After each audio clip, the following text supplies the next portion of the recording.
Y es nuestra última plática, muerte encefálica, potencial donador. A cargo del doctor Wilfredo Maltos Valdés. Él es especialista en pediatría y medicina crítica pediátrica en el Hospital Universitario José Eleuterio González. Además es profesor adjunto de la residencia de medicina crítica pediátrica en la UMAE 25 del Instituto Mexicano del Seguro Social. Y es especialista en circulación extracorpórea del Centro Cristo Muguerza, alta especialidad. Bienvenido, Willy. Gracias.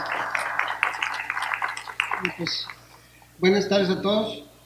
La verdad es un gusto estar aquí con ustedes y podernos reunir después de varios años en un congreso de terapia intensiva pediátrica exclusivo.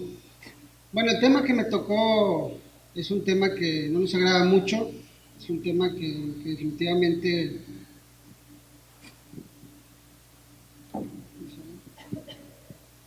en el que definitivamente muchos, todos los intensivistas o los que estamos involucrados con el manejo del niño crítico pues hemos pasado, y en el que estamos de acuerdo que es algo catastrófico para todos, ¿verdad? Sobre todo para la familia. Creo que no hay mucho nuevo. Estuve revisando por ahí algunas guías que tienen ya algunos años que se han escrito, y sobre todo quisiera aclarar más que nada algunas dudas que a mí en particular siempre he tenido y que creo que es bueno aclararlo. Me gustaría también escuchar algunas experiencias. Sé que hay gente aquí que está en otros centros y bueno, creo que podemos platicar algo de esto. Bueno, pues la muerte encefálica o la muerte cerebral. Bueno, pues les platico que, como dijo Héctor, yo soy egresado del Hospital Universitario, del Centro Formador de Intensivistas de aquí, de Monterrey, alumno del maestro que está ahí atrás parado, va llegando, doctor. Y actualmente me desempeño como intensivista pediatra en la UMAE 25 del IMSS. Aquí donde básicamente hemos visto algunos de los casos que queremos ver. Bueno, la definición.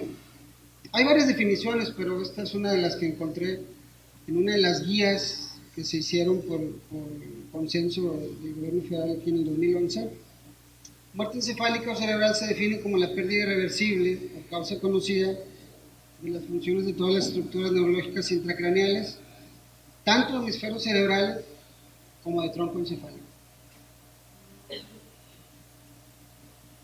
Bueno, pues como saben, el cerebro es el regulador central de todo esto, y cuando deja de funcionar, pues se acabó. Entonces estas definiciones se hicieron ya hace años tratando de discernir entre el paciente que estaba en paro respiratorio y que estaba en muerte cerebral. Más o menos el primer consenso se hizo, o el que se escribió ya en forma en 1987. Hubo antes otros intentos de definir lo que es la muerte encefálica, pero la definición que les mostré anteriormente pues es una de las más aceptadas. Bueno, etiología o las causas. Ya hoy les han estado hablando de varias causas de lo que es trauma encefálico, de trauma requimodular. Ahorita la compañera pues creo que dio una explicación muy amplia de lo que es el monitoreo en la terapia intensiva pediátrica en relación al trauma. Y bueno, revisando, es el trauma encefálico secundario a vehículos de motor o caídas en los niños, una de las causas más frecuentes de muerte encefálica o muerte cerebral. Por ahí puse una de las causas también, y sobre todo porque es el que principalmente vemos nosotros en nuestra unidad, los tumores cerebrales, que por ende causan hipertensión intracraneal, las hemorragias, la asfixia de diferente índole, la asfixia por inmersión, la asfixia por intento de suicidio, sobre todo en adolescentes. Y como último punto, lo cual nunca debemos dejar a un lado como médicos y que es complicado también discernirlo, es el abuso, ¿no? Bueno, brevemente, la causa más común de lesión neuronal que incluye en muerte cerebral es de tipo anoxisquémico en respuesta al aumento de la presión renal por edema. Y se establecen tres variedades de daño, que es el fenómeno neuronal isquémico, el daño neuronal por excitotoxicidad y la muerte neuronal retardada. Y bueno, ¿qué pasa en el paciente que ya creemos que está en muerte cerebral o que ya desarrolló muerte encefálica o cerebral? Bueno, pues como se pierden los mecanismos de regulación, pues hay apnea, ¿verdad? Uno de los requisitos, de hecho, para poder determinar que el paciente está en muerte encefálica es que haya apnea. Hipocardia, a pesar de que nuestra ventilación a veces es la que menos tenemos o menos le damos la menos ventilación que se pueda, pero como no hay metabolismo cerebral, pues el paciente presenta hipocardia. Hipotermia, la regulación hipotalámica de la temperatura se pierde y son pacientes que tenemos con temperaturas de 34 a 35 grados y que por más que hacemos esfuerzos no podemos levantar la temperatura. Arritmias múltiples, parece que generalmente estos pacientes tienen alteraciones electrolíticas, hubo daño miocárdico por hipoxemia, aparte de otros daños de otros órganos, renal, hepático, y suele haber arritmias múltiples. Diabetes insípida central que ocasiona hipernatremia. La hipernatremia es algo que frecuentemente vemos y que aunado a hiperglicemia y hipocardia conforman una triada que se llama triada de Turner. Que la triada de Turner está presente alrededor de un 10 a 15% de los pacientes con muerte encefálica. Entonces, generalmente cuando tenemos pacientes con esta triada es muy frecuente que haya hecho muerte encefálica. Crinolisis por daño a los tejidos, también secundarios secundario en pacientes con accidente, choque neurogénico o hipovolémico, el hipovolémico generalmente secundario a la diabetes insípida, que produce poliuria, hipernatremia, y la muerte somática. Está escrito que la muerte somática se puede presentar hasta 72 horas después o más, dependiendo de los cuidados que hagamos de la muerte encefálica. Bueno, una vez que ya tenemos nuestro paciente, que ya es un evento potencialmente mortal, que llegó a la terapia, que ya estuvo ahí, que ya lo estuvimos dando manejo, y que creemos o tenemos la certeza o la sospecha que tiene muerte encefálica, pues tenemos que establecer una evaluación clínica primero, para lo cual se mencionan algunos prerequisitos, por ejemplo, establecer la causa inmediata y irreversible del coma.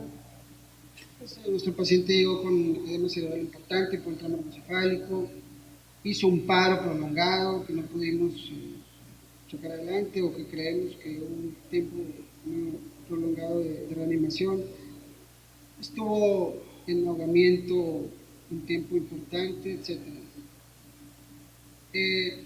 Se recomienda alcanzar la temperatura corporal normal, es decir, arriba de 36 grados. ¿Por qué? Porque está demostrado que el paciente que llega en hipotermia puede tener perdidos algunos de los reflejos de tallo profundo. Entonces, idealmente, para poder hacer una buena evaluación, tenemos que tener una temperatura normal. Es decir, tenemos que esperar a calentarlo, aunque les digo que a veces es un poquito complicado cuando ya tiene una pérdida de la regulación hipotalámica, pero por eso es uno de los requisitos que se menciona para poder realmente hacer una evaluación y diagnosticar muerte encefálica. Bueno, mantener una presión arterial sistólica normal, con las maniobras que conocemos, con vasopresores, con líquidos, como queramos hacerlo, pero que idealmente que lleguemos a la cifra normal para el paciente de acuerdo a la edad. Luego realizar el examen neurológico. Por ahí también se menciona unos requisitos como tener un estado metabólico normal, una buena hidratación, que va dentro de la que mencionamos, la presión arterial sistólica normal, pero en general tenerlo en buenas condiciones, ya después de que vino la reanimación y que ya vino el trauma inicial, para poder hacer el examen.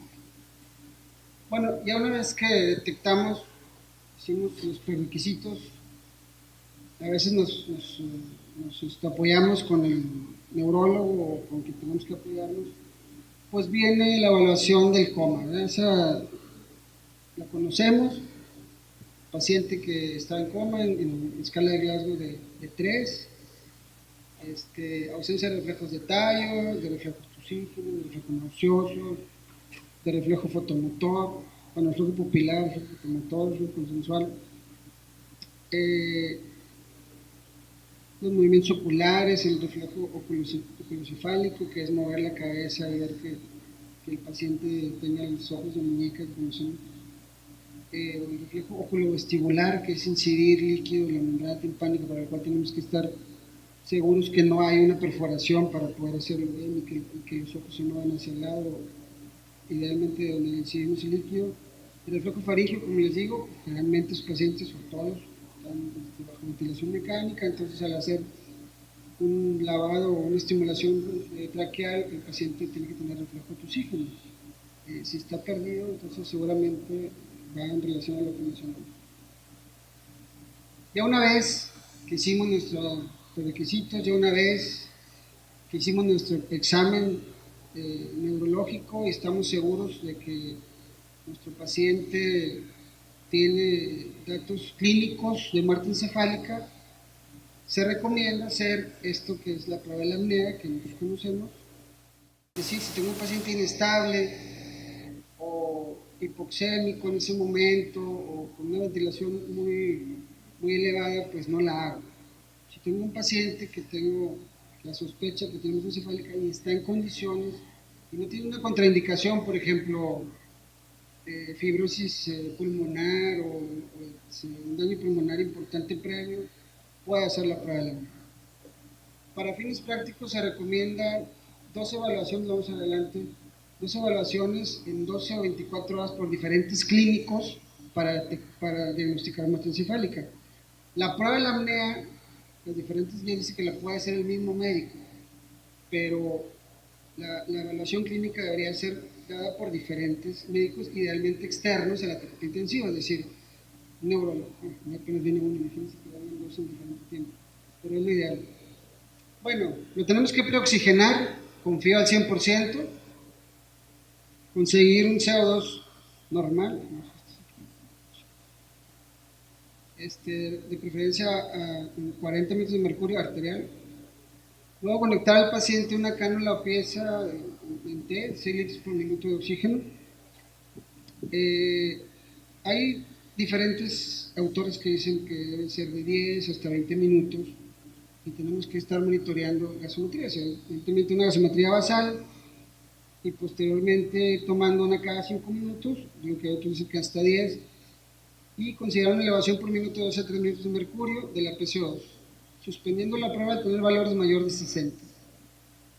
La presencia de arritmias, hipotensión o cualquier movimiento respiratorio determina la suspensión de la prueba. Es decir, la estimulación al centro respiratorio debería ser con mayor de 60 minutos de mercurio de CO2. Si no hay, quiere decir que no hay una estimulación, porque está perdida la regulación.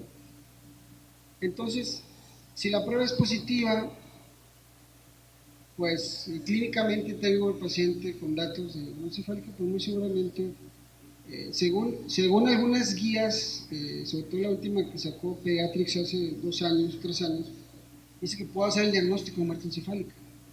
Pero, aquí viene el pero, la Ley General de Salud de nuestro país dice que debo de tener un auxiliar diagnóstico. Entonces eso siempre ha sido una disyuntiva para todos, creo yo, al menos nosotros en nuestro hospital acostumbramos a hacer las 2 evaluaciones y siempre hacer un estudio de auxiliar diagnóstico, que vamos a ver adelante, que muchos ya lo conocemos. Bueno, se quieren 2 evaluaciones que incluyen la prueba de la apnea, como les decía, por diferente médico. Los periodos de observación son 24 horas para neonato y 12 horas para lactantes y niños. Ese es lo ideal. Bueno, y hay evidentemente condiciones que pueden interferir con el diagnóstico, como un trauma facial severo. Evidentemente yo no puedo evaluar las pupilas, no puedo evaluar algunos reflejos, algunas pupilares preexistentes, traumas, niños con tumores que de repente no tienen están neuróticos, niveles terapéuticos de sedación y relajantes. Es importante, esto siempre nos queda la duda, ¿verdad? Porque muchos de nuestros pacientes que finalmente tienen muerte encefálica estuvieron previamente con sedantes, bueno, que puede decir que casi todos, si no es el 100%, y algunos en coma barbitúrico. Entonces, siempre es la pregunta, ¿cuánto tiempo le voy a dar? Hay una vida media para cada sedante, sabemos que cada uno de los sedantes se puede distribuir diferente en los pacientes, algunos tienen mayor cantidad de tejido graso, algunos menos. La verdad es que no hay un tiempo. Estuve yo revisando, es una de las dudas que yo en lo particular siempre he tenido, y estuve checando cuánto tiempo después de que tengo mi paciente en coma barbitúrico, le suspendí todo y tengo la certeza de que ya no tiene una acción al medicamento. Bueno, hay gente que dice 48 horas, otros que dicen 72, otros que dicen 5 días. Sí, no hay un tiempo. El caso que más recuerdo fue un paciente que llegamos a tener 5 días con datos clínicos de muerte cefálica que posteriormente resulta que era efecto del tiopental y logró sobrevivir, al menos salir de terapia. Y eso va esta diapositiva va en relación a eso. No existe evidencia para determinar el tiempo mínimo necesario para asegurar la pérdida y reversión de las funciones neurológicas, por lo que se recomienda una evaluación clínica continua para establecer un diagnóstico de muerte encefálica en pacientes que en un inicio no cumplen los criterios clínicos. Entonces, una de las primeras preguntas, o la segunda que yo me haría es, ¿cuánto tiempo? No sé, o sea, cada uno tiene que ir viendo y valorando a su paciente. Hay pacientes que desde que llegan dicen, este tiene muerte encefálica, o sea, no tengo duda. Viene frío, viene hipotenso, pilas dilatadas. Algunos no tenemos duda, pero hay otros que no. Otros que metiste en coma barbitúrico, que estuviste vigilando y que resulta que al paso del tiempo hizo muerte encefálica. Bueno, como les decía, la mayoría de las guías, sobre todo la guía esta que yo tomé en cuenta, que es la Academia Americana de Pediatría, dice que cuando nos queda duda, hagamos un estudio complementario. Entonces, pero les vuelvo a mencionar que aquí nuestra legislación mexicana y la Ley General de Salud dice que sí tenemos que tener al menos un estudio complementario para el diagnóstico de muerte encefálica. La angiografía cerebral es el estándar de oro para demostrar la ausencia de flujo sanguíneo cerebral. Sabemos que es complicado llevar un paciente inestable de terapia intensiva a la sala de hemodinamia o la sala de rayos para poder hacer el diagnóstico. Y aparte el abordaje suele ser difícil, a veces no tienes ahí el especialista a la mano, etc. Es complicado, pero es lo ideal. Si yo lo tengo a la mano y es lo que tengo yo, pues lo hago. Y si el paciente no tiene flujo, pues entonces es positivo para muerte cerebral. La gammagrafía tiene sensibilidad y especificidad del 100%, es un estudio más tranquilo, inyectas un radiofármaco y puedes estar viendo que realmente no hay captación por el tejido encefálico. Y yo diría que si la tienes de la mano, pues es uno de los estudios ideales, ¿no? La angiotomografía o la angiotac famoso, pues también hay algunos centros que lo empiezan a utilizar. Aquí esta guía mencionaba que tiene sensibilidad cercana al 90%, otros estudios del 45, 50%. Puede ser útil junto con todo lo demás, lo clínico, ¿no? Bueno, esta es una angiografía donde el lado izquierdo muestra pues, que hay flujo, sobre todo en la parte de la cerebral anterior, y el lado derecho muestra que no tiene flujo. Hay ausencia de flujo cerebral, lo cual es positivo para muerte cerebral. Y bueno, el que siempre tenemos a la mano la mayoría de los centros, ya mencionaba la compañera, que se puede hacer en la cama del paciente. Sin embargo, siempre tenemos la disyuntiva que hay mucha interferencia en la terapia intensiva con la mayoría de los aparatos, pero es el ideal. Actualmente se hacen videoelectroencefalogramas donde podemos ver si el paciente se moviliza y podemos estar monitoreando si hay actividad cerebral. El problema es, como dice la mayoría de las guías, que estudia la actividad bioeléctrica de la corteza cerebral en la convexidad de los hemisferios cerebrales, es decir, no estudia lo profundo, ¿no? El tallo cerebral, y eso lo limita. Y también que se interfiere por los fármacos depresores del sistema nervioso. Entonces, creo que todos en las unidades tenemos un electroencefalograma, es válido, de hecho la legislación lo dice, que puedes utilizarlo, y que son los estudios que más en la mano tenemos. Aquí vemos un electroencefalograma isoeléctrico, ¿verdad? Entonces, si tenemos o sea, actualmente es un estudio de estos con 2 evaluaciones clínicas, tienes el diagnóstico de encefálica. Que también a veces es una disyuntiva, ¿cuántos estudios voy a hacer? ¿1 o 2? Antes decíamos, haz 2 en 48 horas, ¿verdad? Pero actualmente lo que yo me revisé es que con 2 evaluaciones clínicas por 2 diferentes personas, la prueba de la apnea y un estudio de este tipo, tienes el diagnóstico. Bueno, la verdad es que les digo, muerte encefálica es algo que todos nos enfrentamos todo el tiempo, ¿no? Todos nos hemos enfrentado, es algo catastrófico, tenemos que tener mucho tacto como médicos, como enfermeras para con la familia, estamos hablando un poquito de eso. Pero bueno, quise traer esto, que yo también siempre tenía la duda de que, ¿dónde está ahí? Bueno, en la Ley General de Salud, que recientemente se modificó hace un año, y básicamente está escrito en 3 artículos. Ahora que andamos de moda con las demandas, tenemos que saberlo, evidentemente, ¿no? Bueno, artículo 343, y dice textualmente, si ese sí no quise saltar porque creo que es importante. La pérdida de la vida ocurre cuando se presenta muerte encefálica o paro cardíaco irreversible. La muerte encefálica se determina cuando se identifican los siguientes signos: ausencia completa y permanente de conciencia, ausencia permanente de respiración espontánea y ausencia de reflejo mental. Como sabemos, reflexia pupilar, ausencia de movimientos oculares espontáneos y ausencia de estímulos nociceptivos. Luego viene este otro. Deberá corroborarse por cualquiera de las siguientes pruebas: electroencefalograma que demuestre ausencia de tal actividad eléctrica, como les mencionaba, o cualquier otro estudio de gabinete que demuestre en forma documental la ausencia permanente de flujo encefálico normal. Como decimos, como hablamos ahorita de la angiografía, del angiotac o el gamagrama, que si lo tenemos en la mano, puede ser válido. Y bueno, este artículo también lo incluí porque siempre la duda que tenemos, ¿no?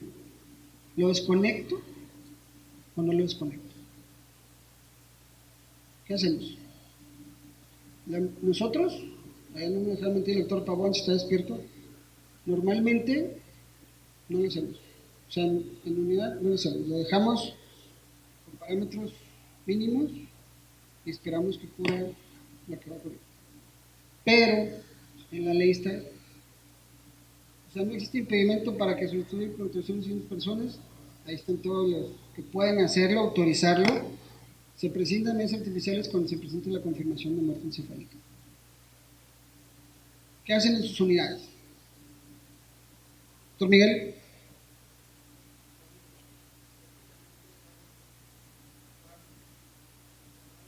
Parámetros de agua que conocemos.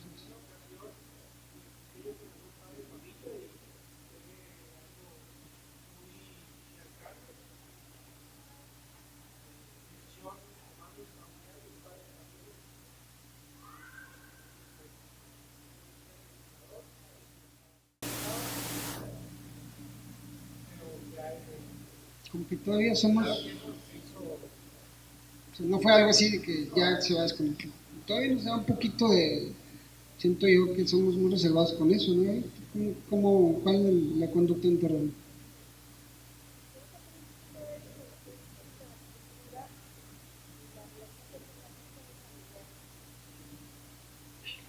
Y la posibilidad de que en algún momento ese paciente pueda ser potencial donador. Todavía la cultura de la donación, y lo mencionaba el doctor Félix, estamos todavía muy por debajo de lo que deberíamos. Sin embargo, en cuanto a desconectar a un paciente con el diagnóstico ya definitivo de muerte encefálica, se puede hacer. Incluso se considera como una mala praxis no hacerlo. Pero es difícil expresarlo así a los papás. Entonces, necesitas tener una comunicación muy, muy directa y muy estrecha con el papá, que lo vas llevando conforme va avanzando el paciente en la terapia, ¿no? O sea, ya de alguna manera le vas dando informes de las cosas que a lo mejor no van bien y que probablemente se llegue a un punto donde no haya posibilidades de avanzar. Pero hay papás que están muy conscientes y que ellos lo solicitan. Es importantísimo eso de la comunicación, ¿verdad? Todos en su momento lo queremos tener, ¿sí, doctor? Doctor Héctor.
Sí, claro.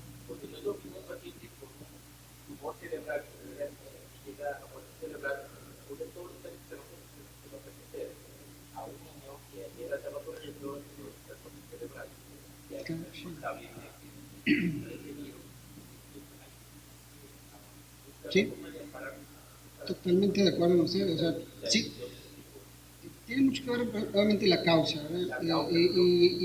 Como dice la doctora, la comunicación que uno tenga con la familia. La familia hace rato mencionaban, ¿no? Siente una culpabilidad y tú le dices, oye, ¿sabes qué? Pues, niño, tenemos cerebral y queremos que done órganos, o simplemente tenemos cerebral, lo voy a desconectar. Algunas familias te dirán, no, ¿qué le pasa? Yo me acuerdo de alguien me dijo, mejor dele un balazo, pues ya no se puede, o sea, está muerto. Ya no, en ese momento ya no insistes porque sabes que no ha entendido la familia, ¿no? Que pasa mucho. Entonces, en los niños es el doble difícil, creo, que en los adultos, ¿no? En el adulto, a lo mejor está el sentimiento de que, pues sí, bueno, ya no hay tocado, y sí está bien. Pero en el niño, le das 2 o 3 noticias al mismo tiempo, sobre todo si es algo agudo. O sea, que su niño está muy grave, le dicen al rato su niño está en muerte cerebral y el rato, puede donar. Sí, es complicado. Sin embargo, pues es parte de lo que nos toca hacer. Una vez que el paciente ya es declarado con muerte encefálica, con muerte cerebral, teóricamente deberíamos nosotros de insistir o al menos de pasarlo con nuestro coordinador de donación de órganos para que ellos hagan la labor, nosotros hacerle, tratar de explicarles lo que va a seguir. Y bueno, yo mi experiencia que he tenido es que la familia que viene con la idea de que sí, ok, voy a donar, va a donar. Habrá familias que dicen, no, no quiero nada, quiero llevarme a mi hijo y ya, quiero acabar esto, ¿no? Inmediatamente. Pero, como decía ahorita Gaby, hablando ya de lo que es la donación de órganos, nuestro país sigue siendo uno de los que menos convierte potenciales donadores en donadores. España tiene una conversión de hasta 50-60%, siendo el país donde más se donan órganos. ¿Eh? Estamos hablando de...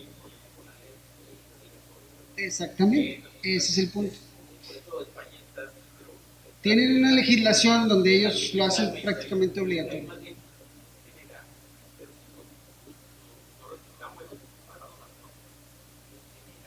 Cuando tenías esos... Sí, es algo que no hemos avanzado aquí en nuestro país, ¿no? Sin embargo, se tiene que hacer, pues, nuestra obligación como médicos, primero salvar a nuestro paciente. Ya intenté salvarlo, ya no pude hacer más nada por él. Sabemos que hay una lista grande de pacientes en espera de órganos y que si podemos ayudar, pues hay que ayudar. En particular, el centro donde yo trabajo, el Hospital 25, es uno de los que a nivel nacional tiene más procuración y trasplante de diferentes órganos, riñón, hígado, médula, córnea.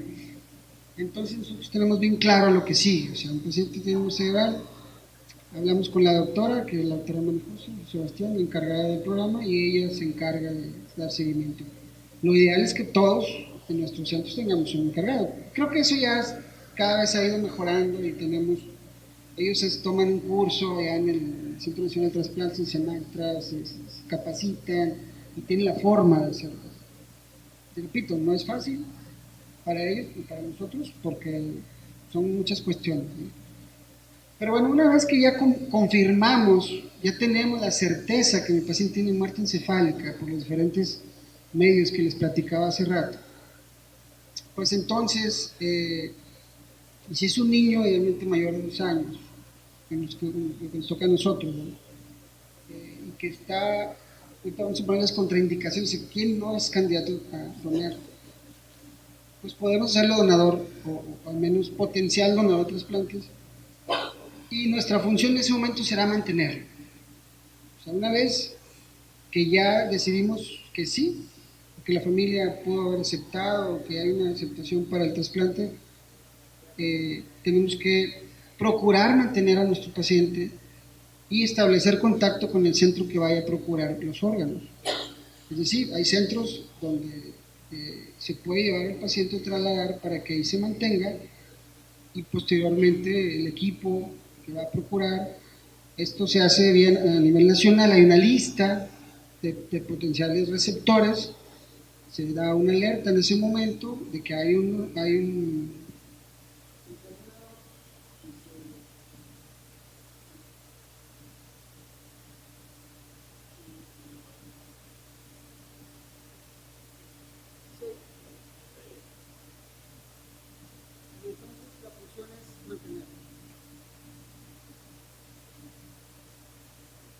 bueno, el requisito para el donador. ¿Qué tengo que tener yo para hacer que mi paciente esté con mi paciente? Bueno, primero la sospecha de encefálica o la certeza más bien, determinar la causa de la muerte médicamente legal, no autoridades,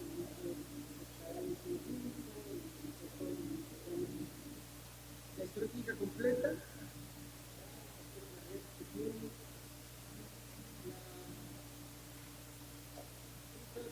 actual, el tratamiento recibido, qué tipo de soluciones. El estado hemodinámico, ahorita lo vamos a ver, pero lo ideal es que el paciente tenga un estado hemodinámico aceptable. Tengo que usar aminas, tengo que usar norepinefrina, adrenalina, no está contraindicado. Respiratorio, una buena ventilación, tengo que mantener oxigenado a mi paciente. Acuérdense que finalmente la hipoxemia es deleteria para la mayoría de los órganos. El estado metabólico, tratar de corregir las anormalidades metabólicas que yo tenga, sobre todo la hipernatremia, la hipocalcemia que puede tener este tipo de pacientes, y hidroelectrolítico, ¿Qué laboratorios están recomendados así de entrada? Biometría química, el perfil bioquímico, grupo RH, la serología, VIH, hepatitis, TORCH, eso está plasmado en la guía que mencionaba del gobierno federal. Y bueno, refiere a tórax, si es un trasplante hepático, de páncreas o riñón abdominal, una cardiografía si creemos que vaya a ser donador de corazón, que actualmente en los niños todavía no tenemos disponibilidad en la mayoría de los centros, pero en adultos ya se está haciendo y se está haciendo de corazón para niños. Y bueno, hablaban, les decía ahorita, de los 7 principios básicos que debemos tener en el paciente. La reanimación, bueno, generalmente ya la dimos, ya el paciente ya está en otra fase, está en la terapia intensiva, pero debe tener una buena hidratación, una oxigenación adecuada con la ventilación que yo quiera o deba utilizar. Debe idealmente el paciente seguir orinando, siempre y cuando no sea una falla renal lo que lo llevó al problema. Prevenir la infección, es decir, tengo que utilizar antibióticos de los que necesite mi paciente de acuerdo a la flora que tenga en la terapia o en la terapia de donde viene. Normotermia, o debo tener una temperatura ideal normal. O sea, estos pacientes, acuérdense que la mayoría tienen hipotermia, ¿no? Están hipotérmicos, utilizar las estrategias que tengamos, colchones térmicos, etcétera, idealmente protección ocular. Bueno, ¿cuáles son los criterios generales de exclusión? Es decir, ¿quién no? ¿Quién no puede donar? Cuando no tenemos una causa conocida del coma, es decir, ¿qué le pasó a quién sabe? Tiene una encefalopatía de origen a determinar, bueno, ese ni la mueve, no sé si tiene un daño mitocondrial, qué sé yo, en los niños de repente hay cosas que todavía no podemos explicar. La mayoría tenemos un diagnóstico certero, pero algunos no. Patología infecciosa transmisible, pues VIH, hepatitis, que sea confirmado. Grupos de riesgo se refiere a pacientes,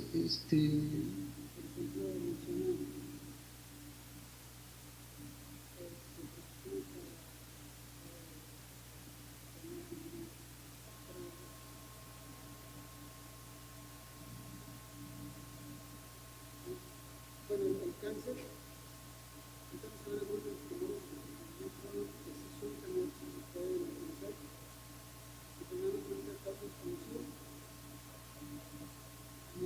neurológicas, de causas conocidas de todavía contiene. ¿Quién se quiere ir?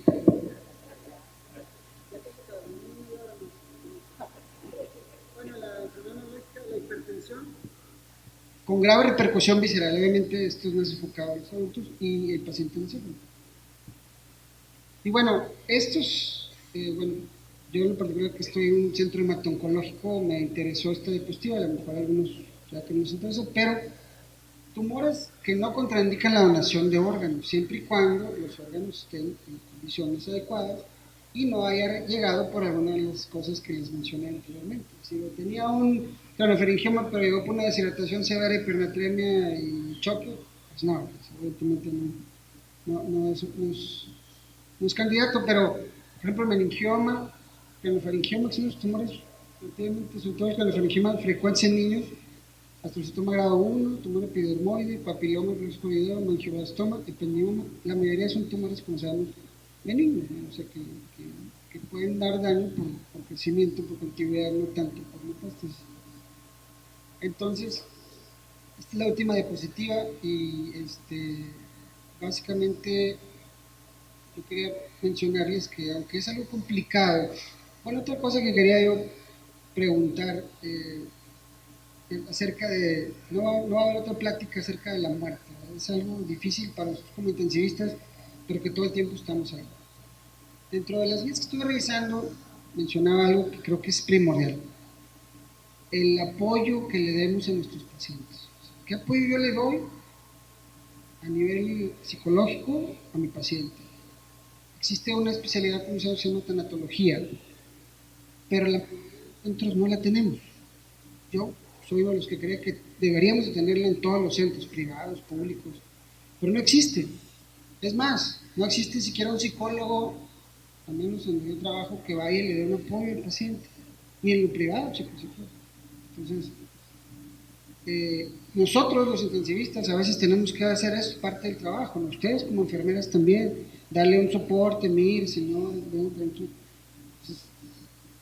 ¿En algún centro existe algún programa que hayan hecho ya donde digas, vamos a tener una terapia de soporte psicológica, espiritual a mi paciente? ¿Alguien hace algo de eso?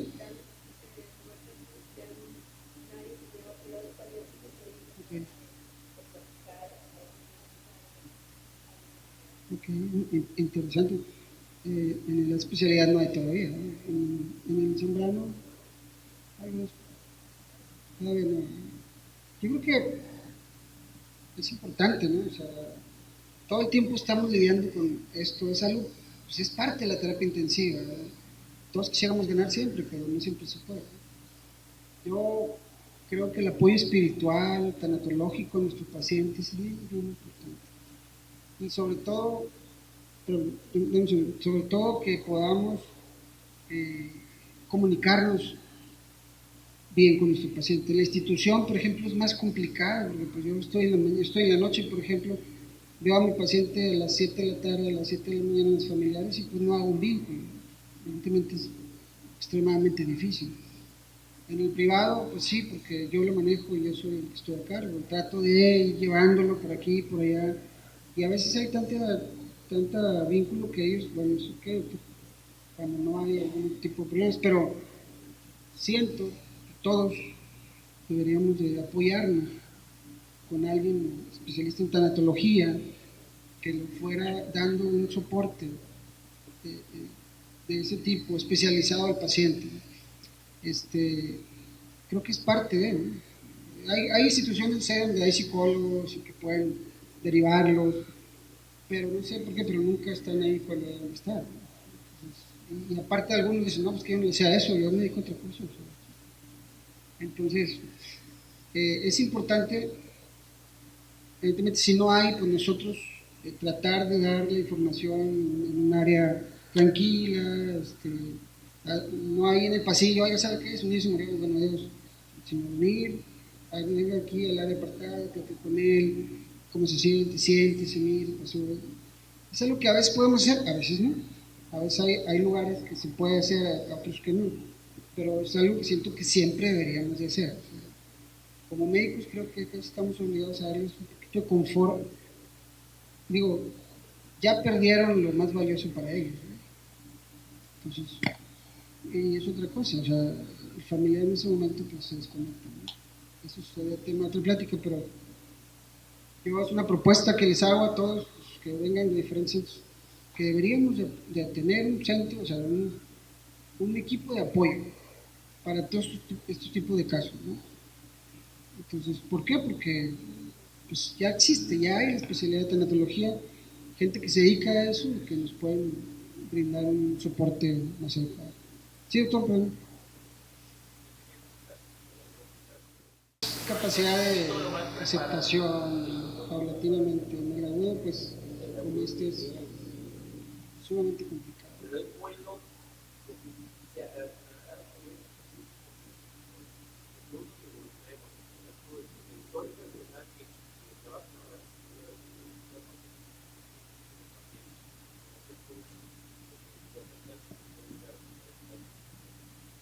Pues yo siento que es parte de la terapia intensiva, nadie queremos perder pacientes, definitivamente no nos gusta, ¿verdad?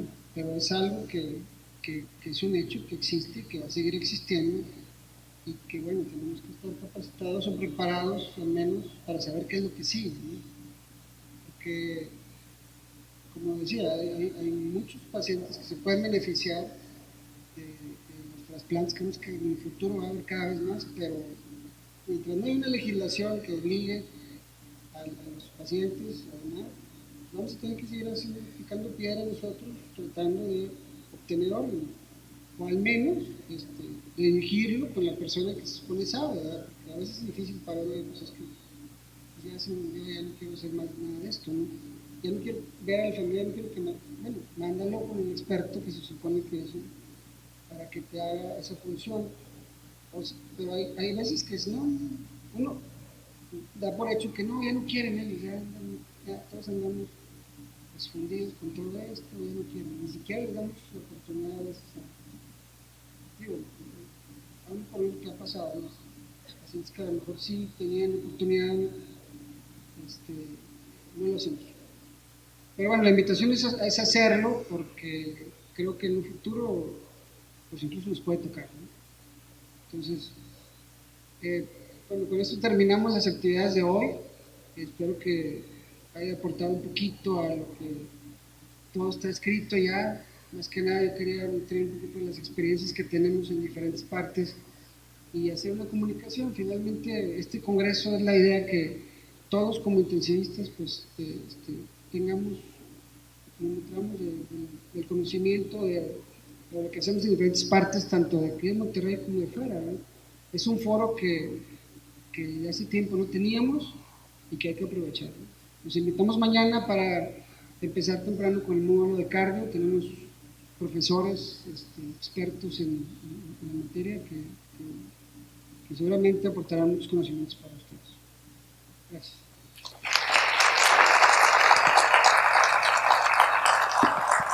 Gracias, Wilfredo. Te damos tu constancia y un presente. Cheque. Bueno, pues que a los residentes o médicos que se